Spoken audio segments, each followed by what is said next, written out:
የእግዚአብሔር መልአክ እኮ እንኳን በበርሜል ተጥዶ የሚፈላውን ውሃና እሳት ቀርቶ ሊጠፋ የማይችለውን እሳት በሲኦል ውስጥ እንኳን ገብቶ እኮ ሊያወጡና መዳንን መውረስ እንድንችል የሚራዱ መናፍስት ናቸው።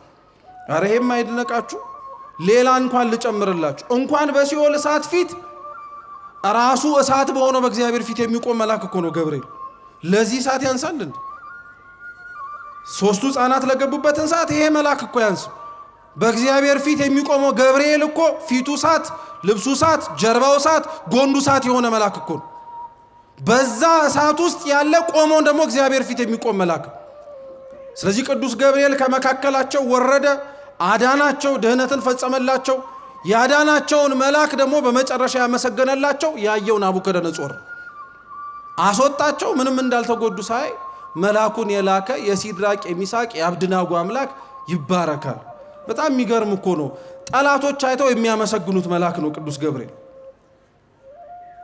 ያሉት ሰዎች ውስጥ ስላደረገላቸው ነገር ተመልክተው ሌሎች ሰዎች ከውጭ የሚራዱትና የሚለምኑት መልአክ ማለትም በሌላ አማርኛ የእግዚአብሔርን መልአክ ወርዶ ሲያድናቸው እነዛ ሶስቱ ሕፃናቶችና ሌሎችም ብዙ ሰዎች ሳይሆኑ ተመልክቶ ምስክርነት የሰጠው ማን ነው? ናቡከደነጾር ነው። እና አምብሮስ የሚባል የቤተ ክርስቲያን ሊቅ ምን ይላል መሰላችሁ? ልብ ብላችሁ አድምጡኝ አደራችሁ። ሌላ ሰው ማንም ሳያይ ይላል አምብሮስ፣ ይሄንን ምልክት የተመለከተው ናቡከደነጾር ነው። ናቡከደነጾር የእግዚአብሔርን መልአክ ያየው ለምን ይመስላችኋል? ስለ ጽድቁ ነው? ስላለው መልካም ስነ ምግባር ነው? ስለ ንጽህናው ነው? አይደለም ይላል አምብሮስ። እውነት ነው። ናቡከደነጾር የእግዚአብሔርን መልአክ ያየው ንጽህና ኖሮት ቅድስና ኖሮት የእግዚአብሔርን መልአክ ለማየት አይነ ልቡናው የበራለት ሰው ስለሆነ አይደለም። ናቡከደነጾር እንዲያውም በአንጻሩ ጨካኝ ነው። የእግዚአብሔርን ክብሩንም መልአኩንም ለማየት መታደል የሌለበት ሰው ነው። ግን እግዚአብሔር ለይቶ ናቡከደነጾር እንዲያየው አደረገ። እና አምብሮስ የመጀመሪያው ምክንያት ምንድነው ይላል? እግዚአብሔር ቸርነቱ ለምናምነው ለኛ ብቻ ሳይሆን ለኃጢአተኞችም እንደሆነ ምስክር እንዲሆን ነው ይላል። እነሱን ከየት አዳናቸው ይላል። አንዳንድ ሰው በነገራችን ላይ በእንደዚህ በተለይ በፍርድ ጥያቄ ላይ ብዙ አትጠመዱ። ፍርድ የማን ነው? ክርስቲያኖች። አዎ ፍርድ የእግዚአብሔር ነው። የእግዚአብሔር ነው የምንለው በነገራችን ላይ ልንፈርድበት ከፊት ለፊታችን ከቀረበው ውጪ ልብ ኩላሊት የሚያመላልሰውን ውስጣዊውን ከተነገረው ከታየው ከተደመጠው በስተጀርባ ሁሉንም የሚያውቀው ማን ብቻ ስለሆነ ነው? እግዚአብሔር ብቻ ስለሆነ። እና ልብ ብላችሁ ስሙ። አንዳንድ ሰው በጣም ነው የሚገርመው። እንዴት ነው እንደነዚህ በቃ ጨካኝ የሆኑ ጣዖት አምላኪዎች የሆኑ ሰዎች በቃ በደፈነው ዝም ብሎ ነው እግዚአብሔር በቃ ሲኦል የሚማግዳቸው? አይራራላቸውም፣ ማንነቱን አይገልጥላቸውም፣ እንደው መኖሩን እንኳን አያሳያቸውም። ምን አይነት አምላክ ነው ብትባሉ እንዳደነግጡ። እግዚአብሔር ለማያምኑት ጨካኞች ለሆኑት የሱን ወዳጆች ለሚያሰቃዩት ሰዎች የራሱን መልአክ እንኳን ገልጦ ያሳያቸዋል። እነሱ እኛ በምናውቀውና በተረዳነው መንገድ ማንነቱንና ምንነቱን ስላልገለጠላቸው ሙሉ በሙሉ እግዚአብሔር ለማያምኑትና ከሱ ቅጥር ግቢ ውስጥ ላልተገኙት ሰዎች ጉዳይ የለውም አንልም። እግዚአብሔር ሁላችንንም ይወደን፣ ሁላችንም ወደ መዳን መድረስ እንድንችል ይፈልጋል። ስለዚህ ለናቡከደነጾር መጀመሪያ ያሳየው ይሄንን ነው ይላል አምብሮስ። ይቀጥልና ምን ይላል መሰላችሁ? ማስተዋል ያለባችሁ ግን ይላል ናቡከደነጾር ንጽህና ቅድስና ኖሮት የእግዚአብሔርን መልአክ እንዳላየው ሁሉ ራእይና ምልክት የሚታየው ለንጹሃን ብቻ እንዳልሆነም ጠንቅቃችሁ ተረዱ ይላል። አብዛኞቻችን በነገራችን ላይ በምልክት የምናምንና ለምልክት ለታየውም ሰው ተገዢዎች ስለሆንን የሆነ ሰው የሆነ ምልክት አይቻለሁ ካለ ለመንደርደር ዝግጁ ነው። የሆነ ሰው የሆነ ራእይ አይቻለሁ የሆነ ነገር ሊመጣ ነው ካለ ወዲያውኑ በቃ ገሌ ቅዱስ ነው ማለት ነው ማለት እገሌ በቃ ወጥቶለታል በደንብ አድርጎ ከእግዚአብሔር ጋር ተገናኝቷል ማለት ነው። እንዳይመስላችሁ ናቡከደነጾር እንኳን ይሄው የእግዚአብሔርን መልአክ አይቷል። ራእይና ምልክትን ማየት የቅድስና ምልክት ሆኖ ሊቀመጥ አይችልም። አብሮ ሌሎች ነገሮችን መስተሳሰር አለባቸው። ናቡከደነጾር ስላየው ራእይ ብለን ጻድቅ ነው አንልም፣ ንጹህ ነው አንልም፣ ቅዱስ ነውም ጭምር አንልም። ሌላም ሰው ራእይና ምልክትንም ስላላየ ደግሞ ርኩስ ነው ልንልም አንችልም። እንዲያውም ላጽናላችሁ ቅዱስ ዮሐንስ ዘሰዋስው በዚሁ መጽሐፉ ላይ ትንቢተ ዳንኤልን ሲያስተምር ምን ይላል መሰላችሁ?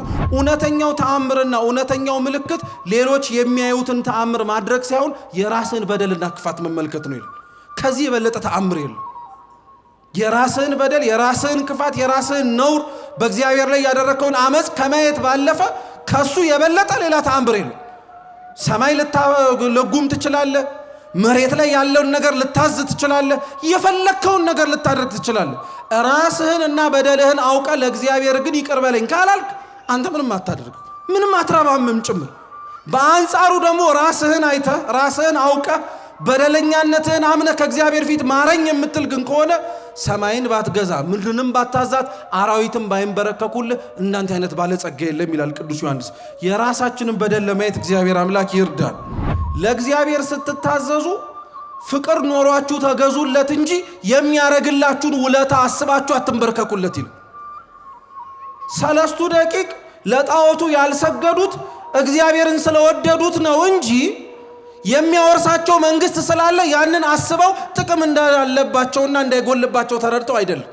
አብዛኞቻችን ለእግዚአብሔር ሕግጋት፣ ትእዛዛት፣ ቤተ ክርስቲያን ለምትለን ድምፅ እሺ ብለን የምንበረከከው ወደን ፈቅደን አይደለም። እውነቱን ልንገራችሁ፣ አብዛኞቻችን ከራሳችን ጋር እየታገልን ለምን እንዳሉን ስላልገባንና ስላልተዋጠልን አመጽ እያስነሳንም ጭምር በደንብ አድርገን እንገዳደራለን። ለእግዚአብሔር የምንታዘዘው ስለሚያደርግልን ነገር ነገ ላይ እያሰብን ብቻ አይደለም። ለእግዚአብሔር እኛ ለሱ ብቻ የምናመልከው ለሱ ብቻ ላቆመው ሕግ የምንገዛው ለእርሱ መገዛት ፍቅር እንደሆነም ጭምር ስለምናውቀው።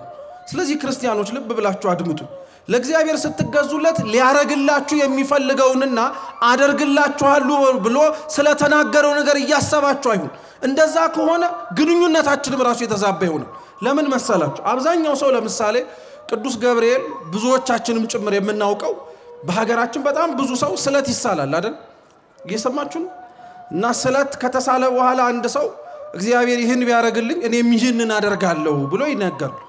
ለምሳሌ ስለቱ አልደረሰለትም ምን በል እሺ፣ ምን ያደርገዋል ስለቱን? ከዛዋል እሺ፣ እናንተ ልንገራችሁ፣ ተሳላችሁ አልደረሰም፣ ስለቱን ምን ታደርጉታላችሁ? እሱ ስላልሰማችሁ እናንተ ስለምን ትሰጡታላችሁ? አብዛኛው ሰው እኮ እንደዚህ ነው። ካልሰማኝ እኔ ስለምን አደርግለታለሁ? ካላረገልኝ ለምን አደርገዋለሁ? ለእግዚአብሔር ጥያቄ አቅርበን ጥያቄውንም መልስ እንዲያገኝልንም ጭምር ስንማጸን ባያደርገውም ቢያደርገውም እናደርግልሃለን ብለን የገባነውን ቃል የመፈጸም ግዴታ አለብን።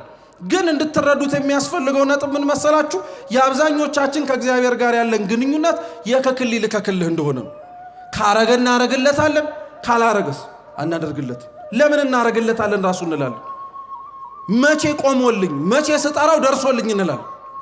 3 ደቂቅ ከነዛ ሁሉ አብረዋቸው ከነበሩት ሰዎች መካከል ሲሰግዱ ያልሰገዱት ነገን ተስፋ አድርገው አይደለም፣ ዛሬ ላይ ፍቅር ስለገዛቸው ነው። አንድ ብላችሁ ያዙ። ሁለተኛ 3 ደቂቅ ላያሰግዳቸው የሚችል በጣም ብዙ እኮ ምክንያት ነበረ። በነገራችን ላያሰግዳቸው የሚችል አንደኛው እግዚአብሔርን ማምለካቸው፣ ለሕጉ መገዛታቸው ነው። ከዛ ውጭ ግን አስቡት፣ ሰው ሁሉ ሰግዶ መቆም ምን ይሉታል? ሰው ሁሉ ተንበርክኮ እነዛ ሰዎች አለመንበርከካቸው ምን ይሉታል? አብዛኞቻችን እኮ በነገራችን ላይ ብዙሃኑ ያደረገውን ነገር ለማድረግ እንገደዳለን። ብዙሃኑ ያደረገውን ነገር በደል እንኳን ቢሆን ብቻችንን እንደማንቀጣ በማሰብም እንጽናናለን። እውነት አስት እውነት ነው። እኔ ምን ላርገው ብቻዬን እኮ ከመሆን ብዬ ነው። ምን ታደርገዋለህ? ሰው ሁሉ ሲያደርገው እና እኔ ማን ልሁን ብዬ ነው ራሴን የምለየው ብለን መደረግ የሌለበትን እኮ በጣም ብዙ ነገሮች አድርገናል። 3ቱ ሕፃናት ብቻቸውን ሲቆሙ ዙሪያቸው ላይ የሰገደ በጣም ብዙ ሰው ነበር።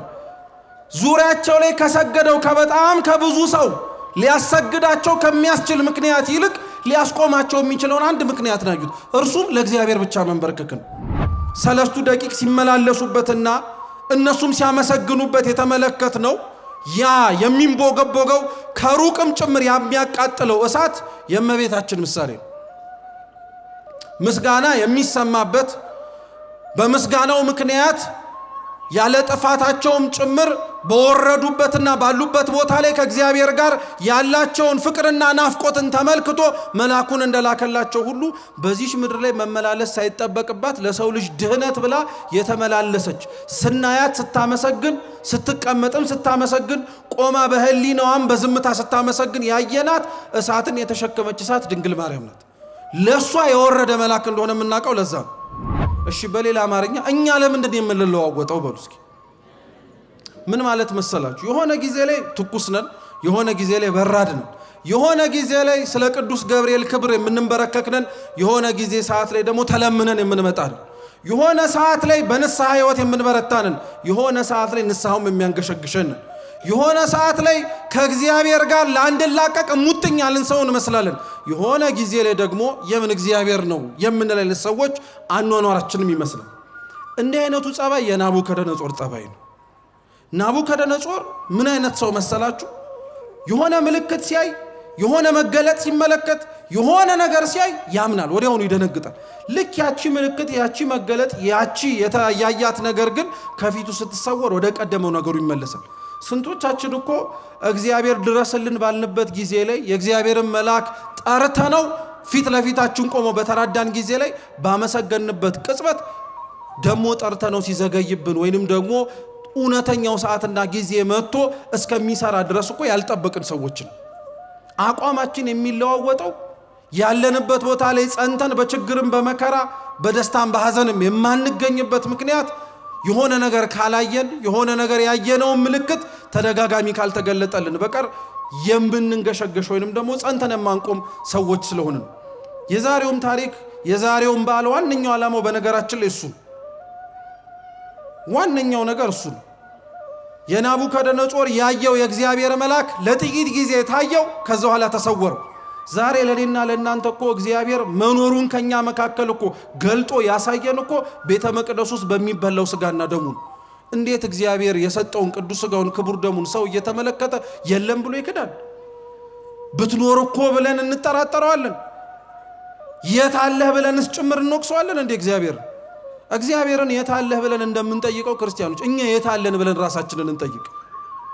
ደጁ በተከፈተበት ስርዓት አምልኮ በሚደረግበት እግዚአብሔር ስራውን ሊገልጥበት በሚፈልግባቸው መድረኮች እኮ አብዛኞቻችን አልተገኘንም። ቆመን ሊሆን ይችላል፣ ልባችንን አልከፈትንም። አይተን ሊሆን ይችላል፣ አይነ ልቡናችን ግን የታወረብን።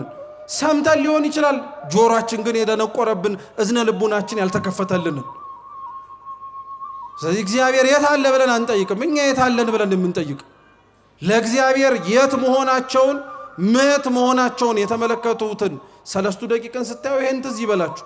ለእግዚአብሔር የታመነ ሰው ተጥሎ አይጣልም። ራሱን ያልጎዳ ሰው ሌላ ሰው ሊጎዳው ይችላል።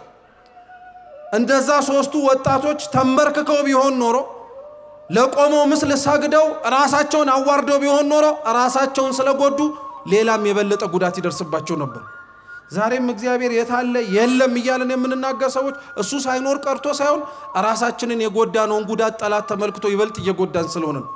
ለራሳችንን መግዳቱ እናውቁም። ኃጢአት መስራትን ላለማድረግ እንሞክር ለማለት ነው። ያንን ማድረግ እንድንችል የሲድራቅ የሚሳቅ የአብድናጎን አምላክን ተመልክቶ ያመሰገነውን ምስጋና እኛንም አይተው እግዚአብሔርን ማመስገን እንዲችሉ ስራችን እንደ ብርሃን መታየት አለበት። ክርስቲያኖች ማንም ምናልባት እኛን አሁን ዛሬ እየተመለከተንና እያየን በእግዚአብሔር የሚሳለቅ ይኖር ይሆናል እንጂ እኛን አይቶ የሚደሰታል? እኛን አይቶ እግዚአብሔርን የሚያያል? እኛን ተመልክቶ መልአኩን ልኮ አዳናቸው ብሎ የሚያመሰግን ሰው አለ? የለም። አብዛኞቻችን እግዚአብሔር ባለበት ቦታ አለ፣ እኛ ግን በሚጠበቅብንና መገኘት ባለብን ቦታ ታተነ። እዚህ እውነት ነው። በዚህ በሰሙነ ብርሃን ላይ በዚህ ባለንበት ወቅት ላይ አንድም ይሄ በዓል እንዲታሰብበት የተፈለገበት ምክንያት እኛ የቆምንበትንም ቦታ ማስተዋልና መረዳት እንድንችል። እግዚአብሔር በእኛ ሕይወት ውስጥ እንዲበራ እንዲታይ የምትፈልጉ ከሆነ ክርስቲያኖች ለሕጉ ተገዙለት፣ ለስርዓቱ ተንበርከኩለት። እርሱን ብቻ ተንበርክካችሁ ተገዝታችሁ አምልኩት፣ ቅዱስ ሥጋውን ክቡር ደሙን ተቀበሉት። የዛን ጊዜ ላይ አልታይ ያላችሁ ነገር እንኳን ይታያችኋል። አልቃና ያላችሁ ነገር ራሱ ይቃናላችኋል። በእናንተ ውስጥ እንዲመሰገን የምትፈልጉትን እግዚአብሔር እንኳን ሌላው ሰው ባያየው ቀርቶ እናንተው ራሳችሁ ግን ልክ እንደ እሳት ውስጥ እንደሚመላለሱት ወጣቶች እግዚአብሔር ይመስገን ማለት ትችላላችሁ። ይሄንን በደንብ አድርጋችሁ በልቡናችሁ ሰሌዳ ላይ መጻፍ፣ በልቡናችን ሰሌዳም ላይ መጻፍ ለሁላችን ያስፈልገናል። የሰማነውን በልቡናችን ሰሌዳ ይጻፍልን።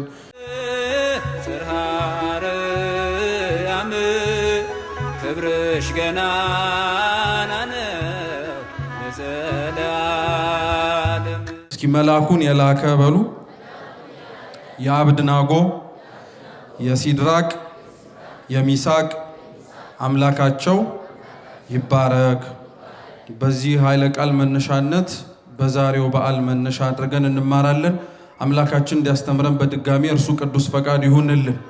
እስራኤላውያን ወደ ባቢሎን ምርኮ ከገቡ በኋላ የባቢሎን ነገስታት የእስራኤል ልጆች በአንድም ይሁን በሌላ መንገድ ይፈልጓቸው ነበር። በተለይ ህዝቡ ከእግዚአብሔር ጋር ቅርበት ስለነበረው አንዳንድ አሕዛብ በራሶቻቸው ወይንም ደግሞ በሚኖሩበት የአኗኗር ህይወታቸው ውስጥ ሊተረጉሙት፣ ሊረዱት፣ ሊያውቋቸው የማይችሏቸውን ብዙ ምስጢራቶችን የእግዚአብሔር ህዝብ ከሆኑት ህዝብ ሰዎች እየመረጡ ይተዳደሩ ወይንም ደግሞ ይጠቀሙባቸው ነበር።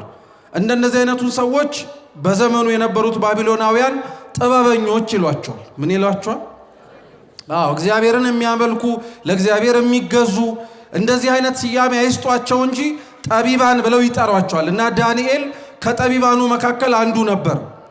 ሀብተ ትንቢት ከተሰጠበት ጊዜ አንስቶ ለዳንኤል እግዚአብሔር አምላክ ህልምን ራእይን የማየትንም ያየውን ህልምና ራእይንም ጭምር የመፍታትና የመተርጎምን ጸጋ ሰጥቶት ነበር። ዳንኤልና ናቡከደነጾር የተገናኙት በዚህ ነው። ናቡከደነጾር ህልም ያልማል። ትንቢተ ዳንኤልን ስናነበው በጣም በተደጋጋሚ ህልም ያልማል እና ዙሪያው ላይ የነበሩት በሱ በአሕዛብ አምልኮተ ጣዖት ውስጥ ይገዙ የነበሩት ሰዎች የሚያየውን ህልም መፍታትም አይችሉም፣ ማወቅም አይችሉም። ናቡከደነጾር ደግሞ በጣም አስቸጋሪ ሰው ነው። ምን አይነት ሰው መሰላችሁ? ህልሙን ማለሙን ያልመዋል፣ ግን ህልሙን ጠዋት ሲነሳ ይረሳዋል። እና ዙሪያው ላይ ያሉትን ሰዎች ጠርቶ የሚጠይቃቸው የህልም ትርጉም አይደለም። መጀመሪያ ያለምኩትን ህልም ስለረሳሁት ንገሩኝ ነው የሚላቸው። እየሰማችሁ? ሰው ማለሙን አንድ ነገር ነው፣ ሲረሳው ማን ሊያስታውሰው ይችላል? ለኛ ሲሆን እኮ በቃ ረሳሁት ብለን የምንተው። ናቡከደነጾር ግን አይተውም። ህልም አልሜ ነበረ፣ ጨንቆኛል፣ ረስቸዋለሁ። ዙሪያዬ ላይ ያላችሁት ደግሞ ጠቢባን ናችሁ የሚባሉ ሰዎች ይሄንን ያለምኩትን ህልሜን አስታውሳችሁ ከነ ትርጉሙ ንገሩኝ ይል ነበር። ያንን እነሱ ማንም ማድረግ ስለማይችል ዳንኤል በዛ ምክንያት ነው ከነገስታቱ ጋር ቅርበት የነበሩ። ከዳንኤል ጋር ደግሞ አብረው ወደዚህ ቤተ መንግስት ተጠግተው በጠቢብነታቸው ግዛት ተሰጥቷቸው ይመሩ የነበሩት ደግሞ እነዚህ ሶስት ወጣቶች ናቸው። ቅዱስ ገብርኤል አዳናቸው የምንላቸው እነዚህ ሶስት ወጣቶች መጽሐፍ ቅዱስ ላይ በሁለት ስም ነው ተጠርተው የምናገኛቸው። በስንት ስም? በሁለት ስም። የመጀመሪያው ስማቸው ከሀገራቸው ከኢየሩሳሌም በነበሩበት ጊዜ ላይ ከልጅነታቸው ጀምሮ የወጣላቸው ስም። እስኪ አናንያ በሉ፣ አዛሪያ፣ ሚሳኤል።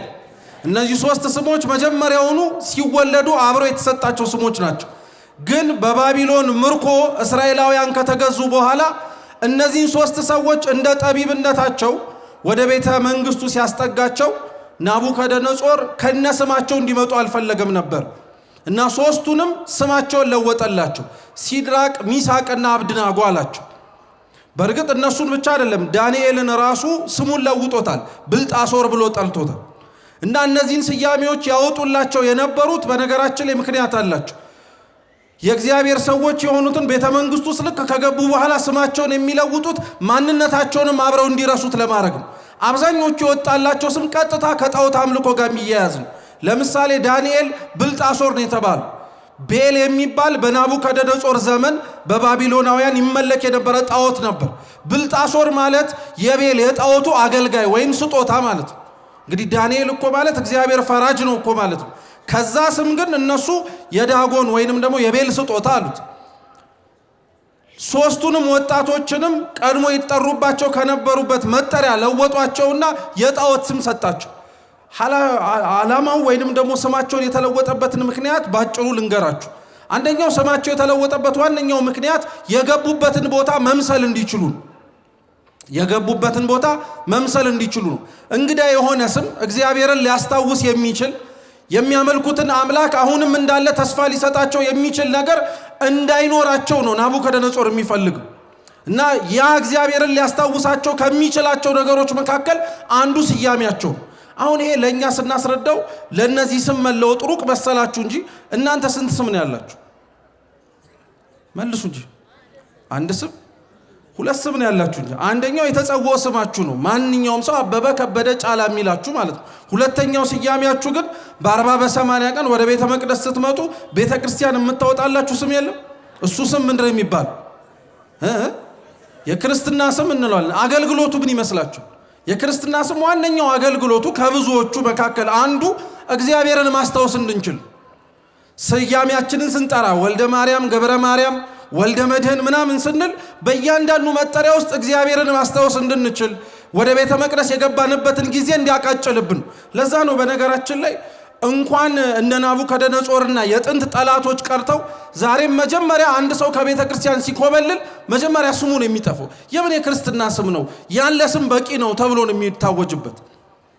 ያ የክርስትና ስም ግን ዋጋ አለው እና ናቡከደነጾር ስማቸው ከእግዚአብሔር ጋር የተሳሰረ ስለሆነ አናንያ፣ አዛሪያ፣ ሚሳኤል የሚለው ዳንኤል የሚለው እግዚአብሔርን መርሳት እንዲችሉ ምንም ትዝ እንዳይላቸው ስላስፈለገ በጃንደረቦቹ አማካኝነት ስማቸው እንዲለወጥ አደረገ። እነዚህን ሰዎች ስማቸውን ብቻ የለም የለወጠው፣ ስማቸውን ሲለውጠው አምልኮተ ጣዖትንም ጭምር እንዲለማመዱ ስለፈለገ በጣም ብዙ ጊዜ ደልሏቸዋል። እየሰማችሁ ነው? ብዙ ጊዜ ደልሏቸዋል። አናንያንም አዛሪያንም ሚሳኤልንም እሳት ውስጥ ገቡ ገብርኤል አዳናቸው ከማለታችን በፊት መጀመሪያ እሱ አስቀድሞ የሚያመልኩትን አምላክ እንዲተዉ በብዙ ነገር ደልሏቸዋል። በቤተ መንግስት ውስጥ ቦታ እንዲሰጣቸው አድርጓል። ያ ብቻ አይደለም፣ የሚበሉትን የሚጠጡትን የተመረጠ መኳንንት የሚበሉትን አድርጎላቸዋል። ናቡከደነጾር እግዚአብሔርን ሊያስረሳቸው የሚችለውን ነገር በሙሉ ለነዚህ ወጣቶች ማድረግ የሚችለውን አድርጓል። በነገራችን እነዚህ ወጣቶች አልሸነፍልህ ስላሉት ቦታ ሰጥቷቸዋል፣ ምግብ ሰጥቷቸዋል።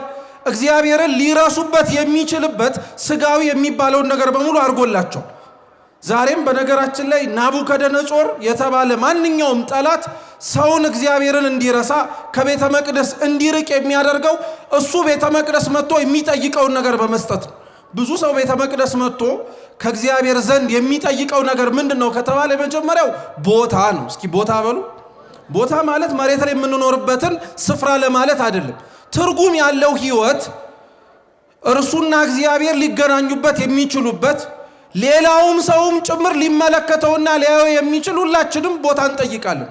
ትዳር ስጠኝ ብንል፣ ህይወቴን አስተካክለው ብንል፣ አሁን የግራ የገባኝን ነገር በሙሉ አቀልልኝ የምንላቸው ነገሮች በሙሉ ከእግዚአብሔር የምንለምናቸው ቦታዎች ናቸው። እነዛን ቦታዎች ከእግዚአብሔር ሳንመጣ ጠላት ወደ እግዚአብሔር እንዳንመጣ ሊሰጠን ይችላል። ያ ብቻ አይደለም። ከእግዚአብሔር ዘንድ ሰው መጥቶ የሚጠይቀው የዕለት እንጀራውን ነው።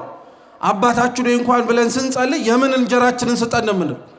ስለዚህ ከእግዚአብሔር የምትጠይቀውን እንጀራ ጠላት ሊሰጥህ ይችላል። ሊያውም በልተኸው ጠጥተኸው ከሌሎች ጋርም ልትመሳሰልበት የምትችልበት። ሶስቱ ሕፃናት አንፈልግም አሉ። በውሃና በቆሎ ብንሰነብት ይሻለናል አሉ። ያለ እግዚአብሔር ከሚያገኙት ምንም አይነት ጸጋና ስጦታ ከእግዚአብሔር ጋር ያላቸው ባዶነት በለጠባቸው። ከእግዚአብሔር ጋር ያላቸው ባዶነት በለጠባቸው። ስለዚህ ቆዩ፣ ሰነበቱ። ናቡከደነጾር አሁንም ይህ አልሆነለትም። ስለዚህ ከዛ በኋላ ነው አሁን ትንቢተ ዳንኤል ምዕራፍ 3 ላይ ዙሪያው ላይ የነበሩት መኳንንትና ሹማምንት ምክር ቢጤ ለገሱት። ምን አሉት? በባቢሎን ዙሪያ ላይ የሚመለኩ በጣም ብዙ ጣዖታቶች አሉ፣ በጣም ብዙዎች የሚሰገድላቸው። ስለዚህ አንተ ራስህ ለምን ጣዖት አትሰራም አሉት። ደግሞ እኮ የሚያማክሩትና ጣዖት አሰርቶ እንዲሰገድም የሚያደርጉት በራሱ ምስልም። ራስህን ምስልን አስቀርጽ፣ ፊት ለፊት አስቁመው፣ ከዛ በኋላ ሁሉም ሰው እንዲሰግድ ነጋሪት አስጎስመህ አዋጅ አስነግር። ያንን አዋጅ የሚተላለፍ ያንን ያንተን ትእዛዝ የሚንድ ሰው ቢኖር ዋጋ ይክፈልበታል። እነዚህ ሰዎች ለናቡከደነጾር በነገራችን ላይ የሰጡትን ምክር በደንብ አድርጋቸው አጥኑት። አሕዛብ በጣም ብዙ አማልክትን ያሏቸው ጣዖት ይመለክ በማለታቸው አንደነቅ። እየሰማችሁ ጣዖት ይመለክ ሌላ ጣዖት አሰራ ማለታቸው አይደንቅ። በጣም ሹማምንቶቹ የሚገርሙት እንዲመለክ የፈለጉት እሱ ራሱ መሆኑን እንዲመለክ የፈለጉት ራሱን ነው። ናቡከደነጾርም እንዲሰገድለት የፈለገው ራሱን። አንዳንዶቻችን እኮ የናቡከደነጾርን አይነት የአሕዛብ እምነት አይኑረን እንጂ ቤተ ክርስቲያን ውስጥ ከሚመለከው እግዚአብሔር ጋር አብረን ትከሻ ለትከሻ እየተላላክን ቁጭ ብለን መመለክ የምንፈልግ ሰዎች አለ። ቆመን እንዲሰገድልን የምንፈልግ ሰዎች አለ። ራሳችን ጣዖት የሆነብን ማለት ነው። ናቡከደነጾር ለራሴ ስገዱ ማለቱ አይድነቃችሁ። ስንት ሰው ክርስቲያን ነኝ ብሎ ለራሱ እንዲሰገድለት ይፈልጋል አይደል? እንደ እግዚአብሔር እንዲፈራ እንደ አምላክ እንዲንቀጠቀጡለት እሱ ካልሆነ ሌላ ማንም ሊያደርገው የሚችል እንደሌለ ተሰምቶት ሌላው ሰው እንዲሳቀቅ የሚፈልግ ስንት ሰው እኮ አለ ከኛ መካከል። ምን የናቡከደነጾር ጣዖት አስቁሞ ራሱን አሰገደ ሲባል አይደነቃችሁ? ከምንበረከክለት ከእግዚአብሔር ውጪ እንድንበረከክለት የሚፈልጉ በጣም ብዙ ሰዎች አሉ። ራሳችንም ሰው እንዲበረከክልን እንፈልጋለን። ክብራችን እንዲነካ እንፈልግም። እንደነዚህ የምናቆለጳጳሳቸውና እኛ እንድንመለክ ቦታ እንዲሰጠን ሊያደርገን የሚችል የምንጠቅሳቸው አማርኛዎች አሉ። ናቡከደነጾር በግልጽ ነው ያደረገው።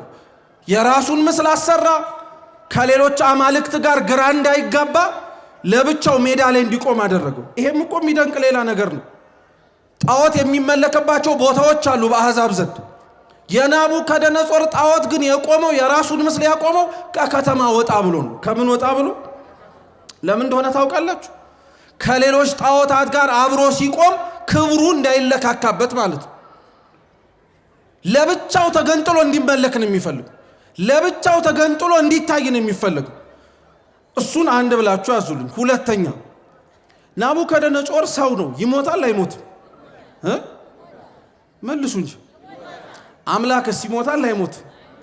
ጣዖት ያሰራው ለምን እንደሆነ ታውቃላችሁ? እሱ ቢሞትም የሱ ስራ ግን እንዳለ ሁሉም ሰው እያስታወሰ፣ ሁሉም ሰው ስለ ናቡከደነጾር ሳይረሳ እያስታወሰ እየሰገደለት እንዲኖር፣ ከሞቱም በኋላ እንዲበረከኩላቸው፣ እነሱን ሞት ካሸነፋቸው በኋላ ራሱ ሰዎች እንዲርበደበዱላቸው የሚፈልጉ ሰዎች ስላሉ እኮ ነው።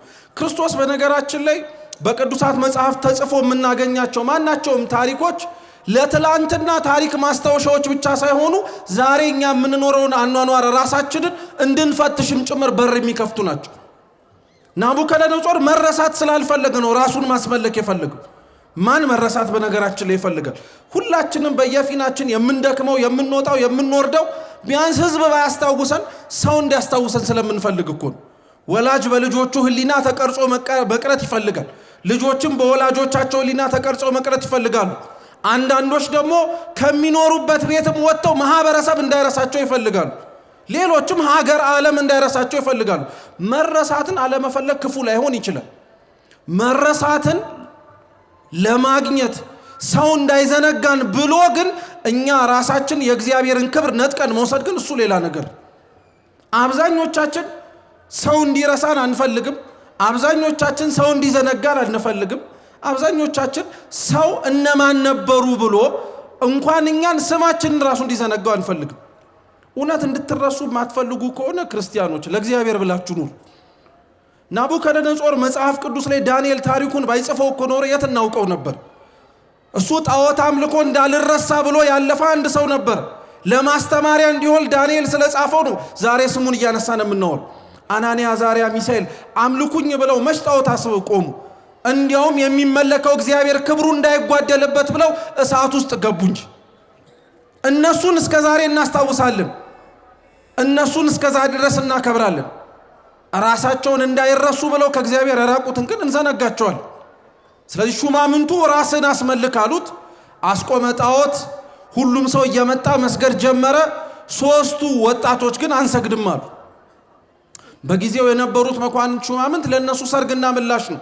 ምክንያቱም ነገስታቱ ከነዚህ ሶስት አይሁዳዊ ህፃናት ጋር ያላቸው ቅርበት ትስስር አይጥማቸውም ነበር። ስለዚህ ይኸው ሶስት ወጣቶች እንዳልከው አልተሰገደም፣ ስለዚህ እርምጃ ወሰደባቸዋል። አሁንም አንድ ነጥብ እናንሳ። ሶስቱ ህፃናት ያልሰገዱት ለምን ይመስላችኋል ክርስቲያኖች? ቀላል እኮ ነው። ቀጥተኛው መልስ የቆመው ጣዖት ምን ስላልሆነ? ኧረ መልሱ፣ አምላክ ስላልሆነ ነው። ሁለተኛ ስላልሰገዱ ምን ሊያገኙ ይችላል? አሁን 3 ደቂቃ አልሰገዱም ማለት ባለመስገዳቸው ምን ሊያገኙ ይችላል? ባለመስገዳቸው አው ልክ ነው፣ ለጊዜው ቅጣት ያገኛሉ። እነሱ ግን ቅጣቱ ውስጥ ለመግባትም ታምሎ የተገኙት በኋላ ላይ እግዚአብሔር ምን ያወርሰናል ብለው። ቅዱስ ዮሐንስ አፈወርቅ ምን ይላል መሰላችሁ? ለእግዚአብሔር ስትታዘዙ ፍቅር ኖሯችሁ ተገዙለት እንጂ የሚያረግላችሁን ውለታ አስባችሁ አትንበርከኩለት ይላል። 3 ደቂቅ ለጣዖቱ ያልሰገዱት እግዚአብሔርን ስለወደዱት ነው እንጂ የሚያወርሳቸው መንግስት ስላለ ያንን አስበው ጥቅም እንዳለባቸውና እንዳይጎልባቸው ተረድተው አይደለም። አብዛኞቻችን ለእግዚአብሔር ሕግጋት፣ ትእዛዛት ቤተክርስቲያን ለምትለን ድምጽ እሺ ብለን የምንበረከከው ወደን ፈቅደን አይደል። እውነቱን ልንገራችሁ አብዛኞቻችን ከራሳችን ጋር እየታገልን ለምን እንዳሉን ስላልገባድና ስላልተዋጠልን አመጽ እያስነሳንም ጭምር በደንብ አድርገን እንገዳደራለን። ለእግዚአብሔር የምንታዘዘው ስለሚያደርግልን ነገር ነገ ላይ እያሰብን ብቻ አይደለም። ለእግዚአብሔር እኛ ለሱ ብቻ የምናመልከው ለሱ ብቻ ላቆመው ሕግ የምንገዛው ለእርሱ መገዛት ፍቅር እንደሆነም ጭምር ስለምናውቀው። ስለዚህ ክርስቲያኖች ልብ ብላችሁ አድምጡ። ለእግዚአብሔር ስትገዙለት ሊያረግላችሁ የሚፈልገውንና አደርግላችኋለሁ ብሎ ስለተናገረው ነገር እያሰባችሁ አይሁን። እንደዛ ከሆነ ግንኙነታችንም ራሱ የተዛባ ይሆናል። ለምን መሰላችሁ? አብዛኛው ሰው ለምሳሌ ቅዱስ ገብርኤል ብዙዎቻችንም ጭምር የምናውቀው በሀገራችን በጣም ብዙ ሰው ስለት ይሳላል አይደል? እየሰማችሁ ነው። እና ስለት ከተሳለ በኋላ አንድ ሰው እግዚአብሔር ይህን ቢያደርግልኝ እኔም ይህንን አደርጋለሁ ብሎ ይነገራል። ለምሳሌ ስለቱ አልደረሰለትም እንበል። እሺ ምን ያደርገዋል ስለቱን? ከዛዋል እሺ እናንተ ልንገራችሁ፣ ተሳላችሁ አልደረሰም፣ ስለቱን ምን ታደርጉታላችሁ? እሱ ስላልሰማችሁ እናንተ ስለምን ትሰጡታላችሁ? አብዛኛው ሰው እኮ እንደዚህ ነው።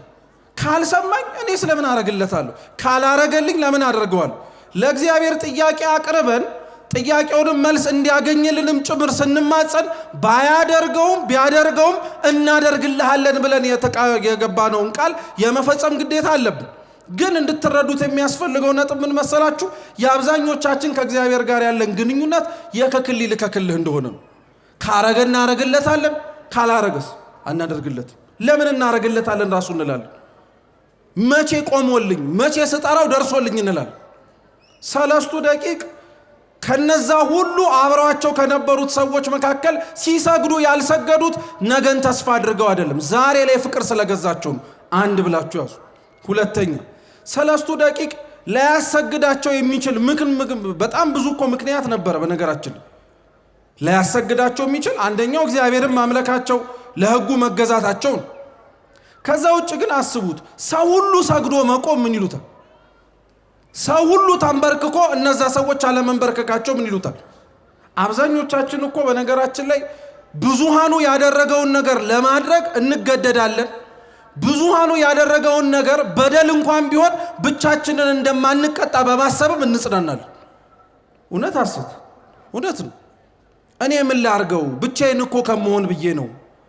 ምን ታደርገዋለህ? ሰው ሁሉ ሲያደርገው እና እኔ ማን ልሁን ብዬ ነው ራሴን የምለየው ብለን መደረግ የሌለበትን እኮ በጣም ብዙ ነገሮች አድርገናል። 3ቱ ሕፃናት ብቻቸውን ሲቆሙ ዙሪያቸው ላይ የሰገደ በጣም ብዙ ሰው ነበር። ዙሪያቸው ላይ ከሰገደው ከበጣም ከብዙ ሰው ሊያሰግዳቸው ከሚያስችል ምክንያት ይልቅ ሊያስቆማቸው የሚችለውን አንድ ምክንያት ነው ያዩት። እርሱም ለእግዚአብሔር ብቻ መንበርከክ ነው። ስለዚህ አንንበረከክም አሉት። አቁመው ከሰሷቸው። ያጠፉትን ጥፋት ተናግረው አለመስገዳቸውንም ተናግረው በደንብ አድርገው ከንጉሱ ፊት አሳጧቸው። ናቡከደነጾር ትላንትና ጮማ ሲያስቆርጥ ወይን ጠጅ ሲያስቀዳላቸው ነበረ። ዛሬ ደግሞ መጥቶ ይሄንን ካላደረጋችሁ ወደ እቶን እሳት ውስጥ ጥላችኋለሁ አላቸው። የዓለም በነገራችን ላይ ገጽታው ይሄ ነው። አብራችኋት ስትሆኑ ትሆናለች። አብራችኋት ያልሆናችሁባት ምሽት ከእግዚአብሔር ጋር ለመጣበቅ የወሰናችሁ ጊዜ ላይ አብራ ስትደግፍና ስትቆም የነበረችው ዓለም ተገልብጣ ደግሞ አሳዳጅና ወቃሽ ነው የምትሆኑ። ይህን ጸባይዋን በጣም ብዙ ሰው በጣም በተለያዩ ሊቃውንተ ቤተ ክርስቲያን እንደተማርነው ያክል ግን አሁንም እንደ አዲስ የምንሰማው ነገር ሆኖብናል። ናቡከደነጾር እቶን እሳት ውስጥ ከታችኋለሁ አለ። ይሄ ብቻ አይደለም፣ አንድ ዱት አለ። በሱ ቤት ምን እያደረገ ነው? እያስፈራራ ነው። ትናንት በፍቅር ሊያንበረክካቸው ሞክሮ ነበረ። ዛሬ ደግሞ በጉልበት ሊያሰግዳቸው ፈለገ። 3ቱ ሕፃናት ለናቡከደነጾር ምን ብለው መለሱለት? ወደ እሳቱ የመግባታቸው ነገር ቁርጥ እንደሆነ ሲያውቁ ላቆምከው ጣዖት አንሰግድም፣ ወደ አስገባህን እሳትም እግዚአብሔር ሊያድነን ይችላል፣ ባያድነንም ላንተ ግን አንሰግድም አሉት። የእምነታቸውን ታላቅነትም ተመልከቱት። ገብቶ ሊያድናቸው የሚችል የእግዚአብሔር ረድኤት እንዳለ ቢያምኑም ባያድናቸውም እንኳን ግን እንደማይንበረከክ ተናገሩ። ቅዱስ ዮሐንስ አፈወርቅ ምን ይላል? እግዚአብሔር ለምን ይመስላችኋል ለዓለም የሚኖሩ ሰዎችና መንፈሳዊ የሆኑ ሰዎች የሚለያቸው ምን ይመስላችኋል ይላል። እየሰማችሁ በዓለም የሚኖሩ እና ከእግዚአብሔር ጋር የሚኖሩ ሰዎች ልዩነታቸው ይሄ ነው ይላል።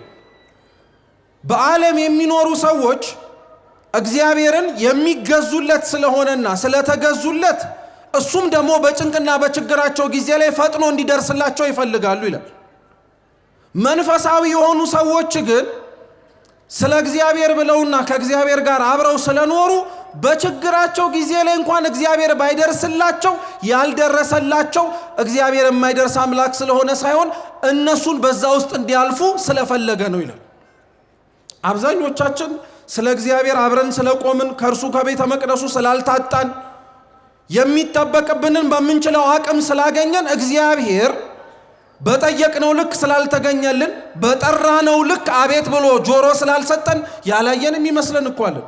ያልሰማን የሚመስለን፣ ያልተመለከተን፣ ያላዘነልን፣ ያልሰማን፣ ያላዳመጠን የምንመስል በጣም ብዙ ሰዎች አለን። 3 ደቂቅ ግን ማስተማሪያ ናቸው ይላል ዮሐንስ አፈወርቅ። መስማት ሰምቷቸዋል፣ ማየትም አይቷቸዋል። ሊያድናቸው የፈለገው ግን እነሱ እሳት ውስጥ ከገቡ በኋላ ነው እንጂ ከእሳቱ በፊት አይደለም ማለት። እግዚአብሔር እንዲህ አይነት አምላክ ነው። በነገራችን ለክርስቲያኖች የታመኑለትና ለእርሱም ብለው ሊኖሩለት የፈቀዱትን ሰዎች ሊያድናቸው የሚፈልግበት ጊዜ አይታወቅም። በሰውኛው እውነት ነው 3 ደቂቅን መዳን የነበረባቸው መትረፍ የነበረባቸው እሳት ውስጥ ሳይገቡ መሆን ነበረበት። ግን እግዚአብሔር እሳት ውስጥ እንዲገቡ ፈለገ። እግዚአብሔር በእሳቱ መካከል እንዲጣዱ ፈለገ። ለምን? የ3 ደቂቅ ታሪክ የ3 ደቂቅ ህይወት በቁመናው ለሚመለከተው ትንቢተ ዳንኤልን አንብቦ እግዚአብሔር መልአኩን ልኮ አዳናቸው ብሎ ታሪኩን ለሚቋጨው ሰው ያ ብቻ ነው። እግዚአብሔር ግን 3 ደቂቅን በእሳት ውስጥ እንዲገቡ የፈለገበት ምክንያት ግን በኋላ ላይ ለሚሰራው በኋላ ላይም ጭምር ለሚያደርገው ተልእኮና አዳኝነት ነጸብራቅና ወደፊት የሚመጣ ትንቢትም እንደሆነ ለማጠየቅ ነው። ናቡከደነጾር የሰይጣን ምሳሌ ነው። የማን ምሳሌ ነው? የሰይጣን ምሳሌ ነው።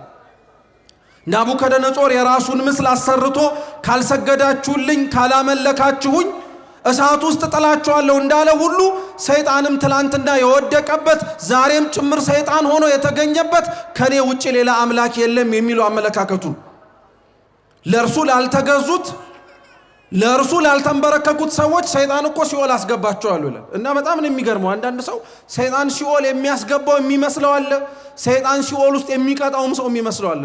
ክርስቲያኖች ልብ ብላችሁ ስሙ። እንኳን ሰይጣን እኛን ሲኦል ውስጥ አስገብቶ ሊቀጣን ቀርቶ እሱ ራሱ ተቀጪ እንደሆነ ታውቃላችሁ። እሱ ራሱ እኮ እዛ ውስጥ ቀድሞ የገባ ቀድሞ የታሰረ ቀድሞ የሚቀጣ ወንጀለኛ እኮ ነው። እንዴት ነው አንድ ወንጀለኛ ሌላን ወንጀለኛ ናገባ ብሎ የሚያስገባው? ፈራጅ ፍርድን የሚሰጥ አንዱ እግዚአብሔር ብቻ ነው። ግን ናቡከደነጾርን ተመልከቱት። ካልሰገዳችሁልኝ እሳት ውስጥ አስገባለሁ እንዳለ ሁሉ ሰይጣንም እንዲህ አይነት ጠባይ ያለው ገዢ ያደርገዋል።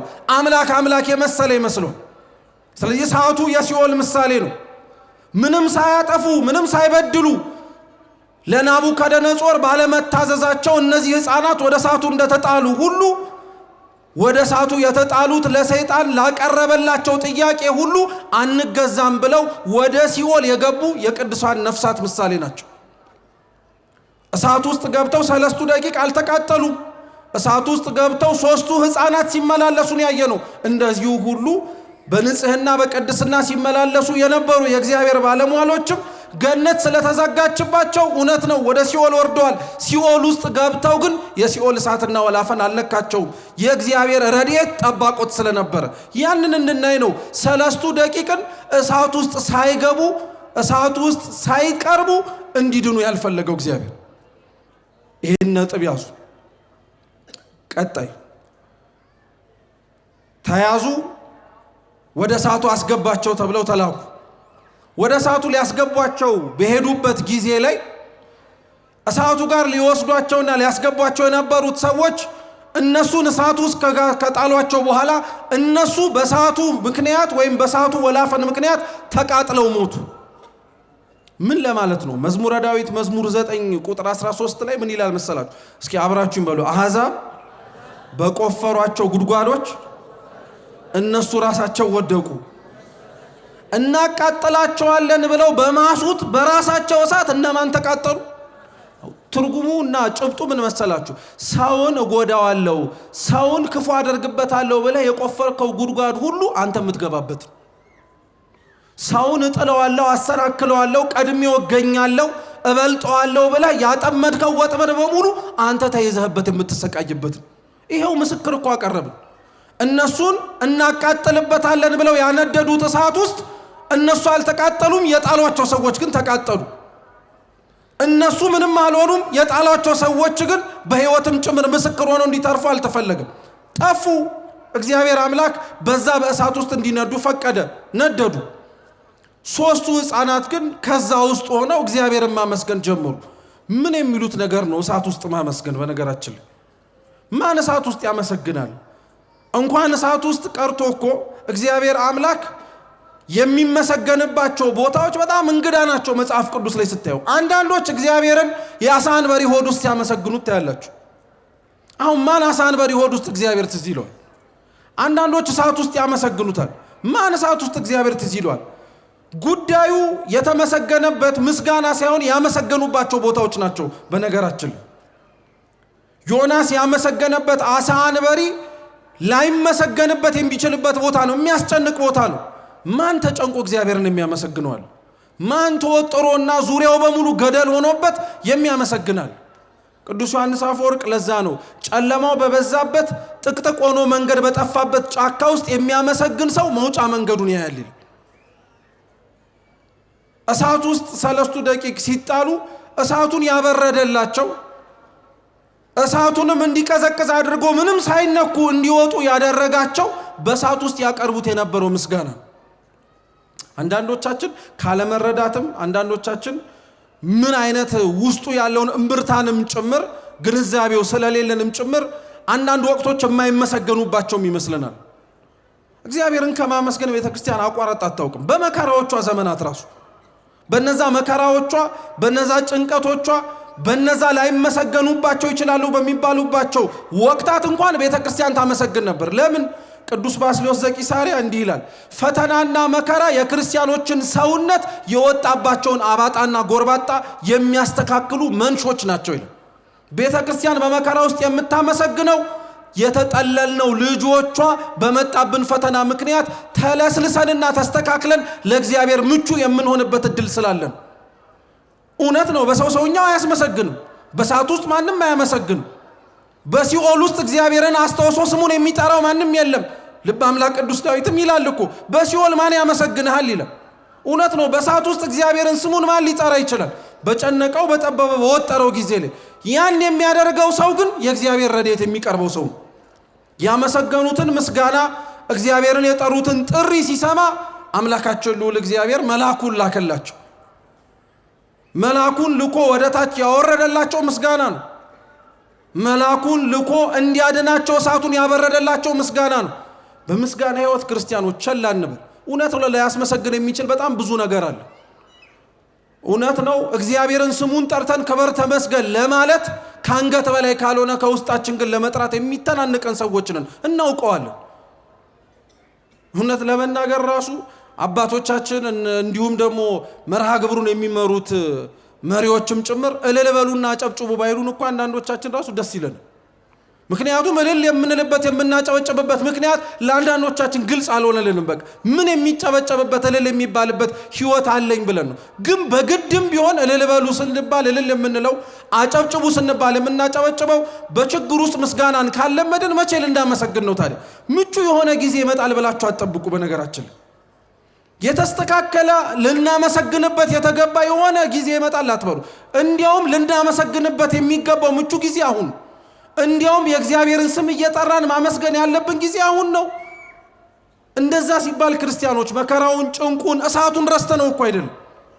ግን በእሳቱ ውስጥ ሆነን ምስጋናውን አለመርሳታችን ራሱ ዋጋ እንዳለው ስለምናውቀው በነዛ ሁሉ ዘመናት እነሱ እንደተጣዱበት ያለ እነሱ እንደተወረወሩበት ባለ በእሳት ዘመን እኮ ነው ነቢያቱ በሙሉ እግዚአብሔርን ሲያመሰግኑ የነበሩት። እንዴ በቤተ ክርስቲያናችን እንኳን እኮ በዕለተ እሁድ የሚጸለይ የነቢያት የጸሎት መጽሐፍ አለ። እየሰማችሁ ነው? እሁድ የሚጸለይ ማለት ነው። ከመኃልየ መኃልይ ዘሰሎሞን የቅዳሜ ጸሎት በኋላ እሁድ የነቢያት ጸሎት ነው የሚጸለዩ። አብዛኞቹ የነቢያት ጸሎቶች ምስጋናዎች እኮ ናቸው።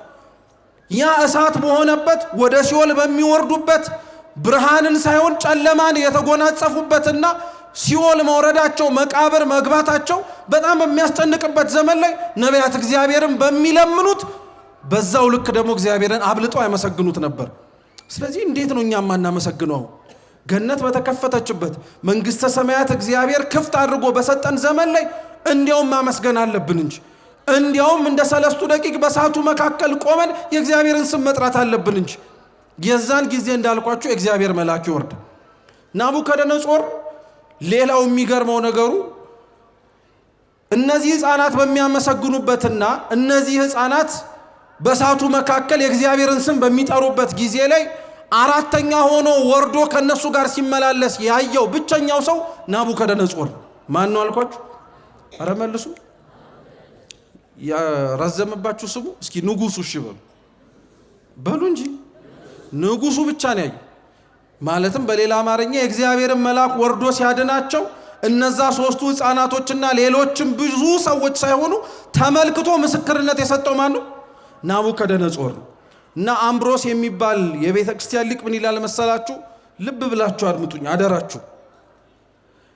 ሌላ ሰው ማንም ሳያይ ይላል አምብሮስ፣ ይሄንን ምልክት የተመለከተው ናቡከደነጾር ነው። ናቡከደነጾር የእግዚአብሔርን መልአክ ያየው ለምን ይመስላችኋል? ስለ ጽድቁ ነው? ስላለው መልካም ስነ ምግባር ነው? ስለ ንጽህናው ነው? አይደለም ይላል አምብሮስ። እውነት ነው። ናቡከደነጾር የእግዚአብሔርን መልአክ ያየው ንጽህና ኖሮት ቅድስና ኖሮት የእግዚአብሔርን መልአክ ለማየት አይነ ልቡናው የበራለት ሰው ስለሆነ አይደለም። ናቡከደነጾር እንዲያውም በአንጻሩ ጨካኝ ነው። የእግዚአብሔርን ክብሩንም መልአኩንም ለማየት መታደል የሌለበት ሰው ነው። ግን እግዚአብሔር ለይቶ ናቡከደነጾር እንዲያየው አደረገ። እና አምብሮስ የመጀመሪያው ምክንያት ምንድነው ይላል? እግዚአብሔር ቸርነቱ ለምናምነው ለኛ ብቻ ሳይሆን ለኃጢአተኞችም እንደሆነ ምስክር እንዲሆን ነው ይላል። እነሱን ከየት አዳናቸው ይላል። አንዳንድ ሰው በነገራችን ላይ በእንደዚህ በተለይ በፍርድ ጥያቄ ላይ ብዙ አትጠመዱ። ፍርድ የማን ነው? ክርስቲያኖች። አዎ ፍርድ የእግዚአብሔር ነው። የእግዚአብሔር ነው የምንለው በነገራችን ላይ ልንፈርድበት ከፊት ለፊታችን ከቀረበው ውጪ ልብ ኩላሊት የሚያመላልሰውን ውስጣዊውን ከተነገረው ከታየው ከተደመጠው በስተጀርባ ሁሉንም የሚያውቀው ማን ብቻ ስለሆነ ነው? እግዚአብሔር ብቻ ስለሆነ። እና ልብ ብላችሁ ስሙ። አንዳንድ ሰው በጣም ነው የሚገርመው። እንዴት ነው እንደነዚህ በቃ ጨካኝ የሆኑ ጣዖት አምላኪዎች የሆኑ ሰዎች በቃ በደፈነው ዝም ብሎ ነው እግዚአብሔር በቃ ሲኦል የሚማግዳቸው? አይራራላቸውም፣ ማንነቱን አይገልጥላቸውም፣ እንደው መኖሩን እንኳን አያሳያቸውም። ምን አይነት አምላክ ነው ብትባሉ እንዳደነግጡ። እግዚአብሔር ለማያምኑት ጨካኞች ለሆኑት የሱን ወዳጆች ለሚያሰቃዩት ሰዎች የራሱን መልአክ እንኳን ገልጦ ያሳያቸዋል። እነሱ እኛ በምናውቀውና በተረዳነው መንገድ ማንነቱንና ምንነቱን ስላልገለጠላቸው ሙሉ በሙሉ እግዚአብሔር ለማያምኑትና ከሱ ቅጥር ግቢ ውስጥ ላልተገኙት ሰዎች ጉዳይ የለውም አንልም። እግዚአብሔር ሁላችንንም ይወደን፣ ሁላችንም ወደ መዳን መድረስ እንድንችል ይፈልጋል። ስለዚህ ለናቡከደነጾር መጀመሪያ ያሳየው ይሄንን ነው ይላል አምብሮስ። ይቀጥልና ምን ይላል መሰላችሁ? ማስተዋል ያለባችሁ ግን ይላል ናቡከደነጾር ንጽህና ቅድስና ኖሮት የእግዚአብሔርን መልአክ እንዳላየው ሁሉ ራእይና ምልክት የሚታየው ለንጹሃን ብቻ እንዳልሆነም ጠንቅቃችሁ ተረዱ ይላል። አብዛኞቻችን በነገራችን ላይ በምልክት የምናምንና ለምልክት ለታየውም ሰው ተገዢዎች ስለሆንን የሆነ ሰው የሆነ ምልክት አይቻለሁ ካለ ለመንደርደር ዝግጁ ነው። የሆነ ሰው የሆነ ራእይ አይቻለሁ የሆነ ነገር ሊመጣ ነው ካለ ወዲያውኑ በቃ ገሌ ቅዱስ ነው ማለት ነው ማለት እገሌ በቃ ወጥቶለታል በደንብ አድርጎ ከእግዚአብሔር ጋር ተገናኝቷል ማለት ነው። እንዳይመስላችሁ ናቡከደነጾር እንኳን ይሄው የእግዚአብሔርን መልአክ አይቷል። ራእይና ምልክትን ማየት የቅድስና ምልክት ሆኖ ሊቀመጥ አይችልም። አብሮ ሌሎች ነገሮችን መስተሳሰር አለባቸው። ናቡከደነጾር ስላየው ራእይ ብለን ጻድቅ ነው አንልም፣ ንጹህ ነው አንልም፣ ቅዱስ ነውም ጭምር አንልም። ሌላም ሰው ራእይና ምልክትንም ስላላየ ደግሞ ርኩስ ነው ልንልም አንችልም። እንዲያውም ላጽናላችሁ ቅዱስ ዮሐንስ ዘሰዋስው በዚሁ መጽሐፉ ላይ ትንቢተ ዳንኤልን ሲያስተምር ምን ይላል መሰላችሁ? እውነተኛው ተአምርና እውነተኛው ምልክት ሌሎች የሚያዩትን ተአምር ማድረግ ሳይሆን የራስን በደልና ክፋት መመልከት ነው ይላል። ከዚህ የበለጠ ተአምር የለም። የራስን በደል፣ የራስን ክፋት፣ የራስን ነውር በእግዚአብሔር ላይ ያደረከውን አመጽ ከማየት ባለፈ ከሱ የበለጠ ሌላ ተአምር የለም። ሰማይ ልታለጉም ትችላለህ፣ መሬት ላይ ያለውን ነገር ልታዝ ትችላለህ። የፈለከውን ነገር ልታደርግ ትችላለህ። ራስህንና በደልህን አውቀ ለእግዚአብሔር ግን ይቅር በለኝ ካላልክ አንተ ምንም አታደርግም፣ ምንም አትረባምም ጭምር። በአንጻሩ ደግሞ ራስህን አይተህ ራስህን አውቀ በደለኛነትህን አምነህ ከእግዚአብሔር ፊት ማረኝ የምትል ግን ከሆነ ሰማይን ባትገዛ ምድርንም ባታዛት አራዊትም ባይንበረከኩልህ እንዳንተ አይነት ባለጸጋ የለም ይላል ቅዱስ ዮሐንስ። የራሳችንን በደል ለማየት እግዚአብሔር አምላክ ይርዳል። ስለዚህ ናቡከደነጾር አየ፣ ተመለከተ፣ ተደነቀ። 3 ነበሩ፣ 4 ናቸው የሚታየኝ። 4ኛው ደግሞ መልኩ የእግዚአብሔር የአማልክት ልጅ መልክ ይመስላል። በነገራችን ላይ ቃል በቃል አብሮ የተመላለሰውና ከነሱ ውስጥም አብሮ የተገኘው መልአክ ገብርኤል ነው አይልም መጽሐፍ ቅዱሳችን። እየሰማችሁ ነው? ገብርኤል እንደሆነ ግን የምናውቅባቸው ምልክቶች አሉ። መልአኩ እንደሆነ የምናውቅባቸው በደንብ ምልክቶች አሉ። አንደኛ ቅድም እንዳልኳችሁ ታሪኩ ታሪክ ብቻ አይደለም፣ በኋላ ላይ እግዚአብሔር ለሚያደርገው የድህነት ሥራ ምልክትም ጭምር ነው። ናቡከደነጾር ሰይጣን ነው፣ እሳቱ ሲኦል ነው። የገቡት ንጹሐን የሆኑት ገነት ስለተዘጋባቸው ነፍሳት ናቸው አላል? እየሰማችሁ ነው ብለናል እኮ። እንደዛ ከሆነ ታዲያ ይላሉ ሊቃውንተ ቤተ ክርስቲያን ቆሞ በእሳቱ መካከል ሲመላለስ ያየ ነው የእግዚአብሔር መልአክ ገብርኤል ነው እንድንል የሚያስችለን የመጀመሪያው ምክንያት አንደኛ ቅዱሳት መጻሕፍቱ የተጻፉበት ጥንተ ጽሕፈታቸውና የመገኛ ምንጫቸው የዕብራይስጥ ወይንም ደግሞ የአይሁድ መጻሕፍቶች ምስክሮች ናቸው። ስለዚህ የአይሁድ መጻሕፍቶች አብዛኞቹ በሚባል ደረጃ በዚህ አይነት መልኩ የተገለጠው ከቅዱስ ገብርኤል ውጪ ሌላ መልአክ እንዳልሆነ ይናገራሉ። በእርግጥ ድርሳናቶቻችንም ላይ ሚካኤል ነው፣ ሩፋኤል ነው፣ ራጉኤል ነው የሚሉ ልዩነቶችም ከሰማችሁ ያን ያክል አትደናገጡ። ለእያንዳንዱ ሰው የራሱ ጠባቂ መልአክ ስላለው ገብርኤል ያንዱ ነው፣ ሚካኤል ያንዱ ነው፣ ሩፋኤል ወይ ራጉኤል ደግሞ ያንዱ ነው እንደማለት ነው። እየሰማችሁ ነው? ስለዚህ ተአምራቶቹን ስታዩ ማን ያዳናቸው ብላችሁ ግራ እንዳትጋቡ። ሁለተኛው የእግዚአብሔር መልአክ ገብርኤል ነው እንድንል የሚያስችለን ደግሞ ምክንያቱ ምንድነው? ይሄ እሳት 3 ደቂቅ ሲመላለሱበትና እነሱም ሲያመሰግኑበት የተመለከት ነው። ያ የሚንቦገቦገው ከሩቅም ጭምር የሚያቃጥለው እሳት የእመቤታችን ምሳሌ ነው።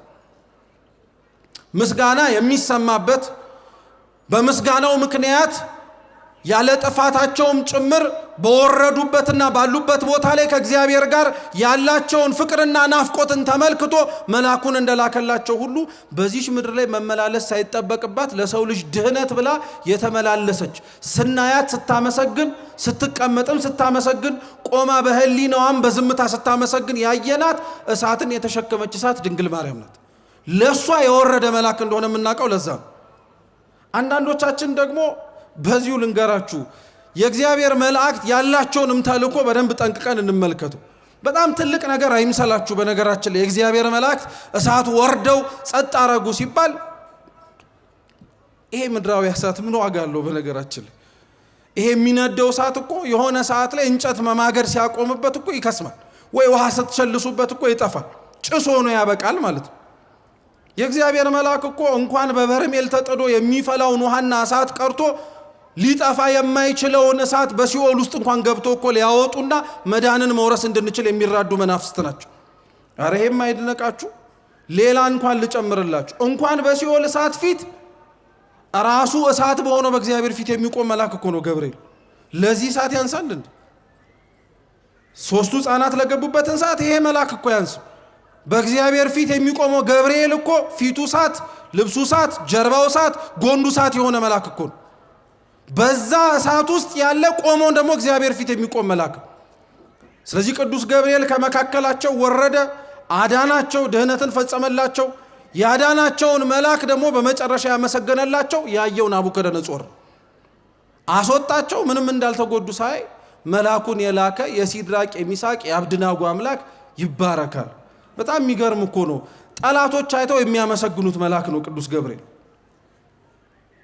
ያሉት ሰዎች ውስጥ ስላደረገላቸው ነገር ተመልክተው ሌሎች ሰዎች ከውጭ የሚራዱትና የሚለምኑት መልአክ ነው። እርግጥ ናቡከደነጾር ለምሳሌ አይመጥን። እዚህ ሲያመሰግን ታዩታላችሁ። ቀጣይ ሰዓት ላይ ደግሞ ራሱን እንደ ጣዖት አሁንም ካልተመለኩኝ ሲል ታዩታላችሁ። እቺን ብቻ ነግሬያችሁን ጨርስ።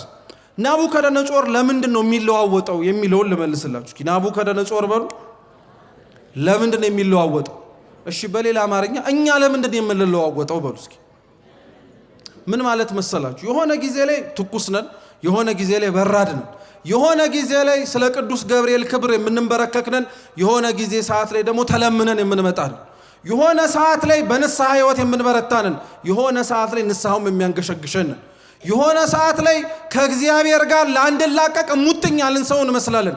የሆነ ጊዜ ላይ ደግሞ የምን እግዚአብሔር ነው የምንላለን ሰዎች አኗኗራችንም ይመስላል። እንዲህ አይነቱ ጸባይ የናቡከደነጾር ጸባይ ነው። ናቡከደነጾር ምን አይነት ሰው መሰላችሁ? የሆነ ምልክት ሲያይ፣ የሆነ መገለጥ ሲመለከት፣ የሆነ ነገር ሲያይ ያምናል፣ ወዲያውኑ ይደነግጣል። ልክ ያቺ ምልክት፣ ያቺ መገለጥ፣ ያቺ ያያት ነገር ግን ከፊቱ ስትሰወር ወደ ቀደመው ነገሩ ይመለሳል። ስንቶቻችን እኮ እግዚአብሔር ድረስልን ባልንበት ጊዜ ላይ የእግዚአብሔርን መልአክ ጠርተነው ፊት ለፊታችን ቆሞ በተራዳን ጊዜ ላይ ባመሰገንበት ቅጽበት ደሞ ጠርተነው ሲዘገይብን ወይንም ደግሞ እውነተኛው ሰዓትና ጊዜ መጥቶ እስከሚሰራ ድረስ እኮ ያልጠበቅን ሰዎችን አቋማችን የሚለዋወጠው ያለንበት ቦታ ላይ ጸንተን በችግርም በመከራ በደስታም በሐዘንም የማንገኝበት ምክንያት የሆነ ነገር ካላየን የሆነ ነገር ያየነው ምልክት ተደጋጋሚ ካልተገለጠልን በቀር የምንንገሸገሽ ወይንም ደግሞ ጸንተን የማንቆም ሰዎች ስለሆንን የዛሬውም ታሪክ የዛሬውም በዓል ዋነኛው ዓላማው በነገራችን ላይ እሱ ዋነኛው ነገር እሱ ነው። የናቡከደነጾር ያየው የእግዚአብሔር መልአክ ለጥቂት ጊዜ ታየው፣ ከዛ በኋላ ተሰወረው። ዛሬ ለኔና ለእናንተ እኮ እግዚአብሔር መኖሩን ከኛ መካከል እኮ ገልጦ ያሳየን እኮ ቤተ መቅደስ ውስጥ በሚበላው ስጋና ደሙን። እንዴት እግዚአብሔር የሰጠውን ቅዱስ ስጋውን ክቡር ደሙን ሰው እየተመለከተ የለም ብሎ ይክዳል? ብትኖር እኮ ብለን እንጠራጠረዋለን። የት አለህ ብለንስ ጭምር እንወቅሰዋለን። እንዴ እግዚአብሔርን የት አለህ ብለን እንደምንጠይቀው ክርስቲያኖች እኛ የት አለን ብለን ራሳችንን እንጠይቅ። ደጁ በተከፈተበት ስርዓት አምልኮ በሚደረግበት እግዚአብሔር ስራውን ሊገልጥበት በሚፈልግባቸው መድረኮች እኮ አብዛኞቻችን አልተገኘንም። ቆመን ሊሆን ይችላል፣ ልባችንን አልከፈትንም። አይተን ሊሆን ይችላል፣ አይነ ልቡናችን ግን የታወረብን። ሰምተን ሊሆን ይችላል፣ ጆሮአችን ግን የደነቆረብን፣ እዝነ ልቡናችን ያልተከፈተልን። ስለዚህ እግዚአብሔር የት አለ ብለን አንጠይቅም። እኛ የት አለን ብለን የምንጠይቅ ለእግዚአብሔር የት መሆናቸውን የተመለከቱትን 3 ደቂቃን ስታዩ ይሄን ትዝ ይበላችሁ። ለእግዚአብሔር የታመነ ሰው ተጥሎ አይጣልም። ራሱን ያልጎዳ ሰው ሌላ ሰው ሊጎዳው ይችላል። እንደዛ 3ቱ ወጣቶች ተንበርክከው ቢሆን ኖሮ ለቆመው ምስል ሰግደው ራሳቸውን አዋርደው ቢሆን ኖሮ ራሳቸውን ስለጎዱ ሌላም የበለጠ ጉዳት ይደርስባቸው ነበር። ዛሬም እግዚአብሔር የታለ የለም እያለን የምንናገር ሰዎች እሱ ሳይኖር ቀርቶ ሳይሆን ራሳችንን የጎዳነውን ጉዳት ጠላት ተመልክቶ ይበልጥ እየጎዳን ስለሆነ ነው። ለራሳችንን መግዳቱን እናውቁም። ኃጢአት መስራትን ላለማድረግ እንሞክር ለማለት ነው። ያንን ማድረግ እንድንችል የሲድራቅ የሚሳቅ የአብድናጎን አምላክን ተመልክቶ ያመሰገነውን ምስጋና እኛንም አይተው እግዚአብሔርን ማመስገን እንዲችሉ ስራችን እንደ ብርሃን መታየት አለበት። ክርስቲያኖች ማንም ምናልባት እኛን አሁን ዛሬ እየተመለከተንና እያየን በእግዚአብሔር የሚሳለቅ ይኖር ይሆናል እንጂ እኛን አይቶ የሚደሰታል? እኛን አይቶ እግዚአብሔርን የሚያያል? እኛን ተመልክቶ መልአኩን ልኮ አዳናቸው ብሎ የሚያመሰግን ሰው አለ? የለም። አብዛኞቻችን እግዚአብሔር ባለበት ቦታ አለ፣ እኛ ግን በሚጠበቅብንና መገኘት ባለብን ቦታ ታተነ። እዚህ እውነት ነው። በዚህ በሰሙነ ብርሃን ላይ በዚህ ባለንበት ወቅት ላይ አንድም ይሄ በዓል እንዲታሰብበት የተፈለገበት ምክንያት እኛ የቆምንበትንም ቦታ ማስተዋልና መረዳት እንድንችል። እግዚአብሔር በእኛ ሕይወት ውስጥ እንዲበራ እንዲታይ የምትፈልጉ ከሆነ ክርስቲያኖች ለሕጉ ተገዙለት፣ ለስርዓቱ ተንበርከኩለት። እርሱን ብቻ ተንበርክካችሁ ተገዝታችሁ አምልኩት፣ ቅዱስ ሥጋውን ክቡር ደሙን ተቀበሉት። የዛን ጊዜ ላይ አልታይ ያላችሁ ነገር እንኳን ይታያችኋል። አልቃና ያላችሁ ነገር ራሱ ይቃናላችኋል። በእናንተ ውስጥ እንዲመሰገን የምትፈልጉትን እግዚአብሔር እንኳን ሌላው ሰው ባያየው ቀርቶ እናንተው ራሳችሁ ግን ልክ እንደ እሳት ውስጥ እንደሚመላለሱት ወጣቶች እግዚአብሔር ይመስገን ማለት ትችላላችሁ።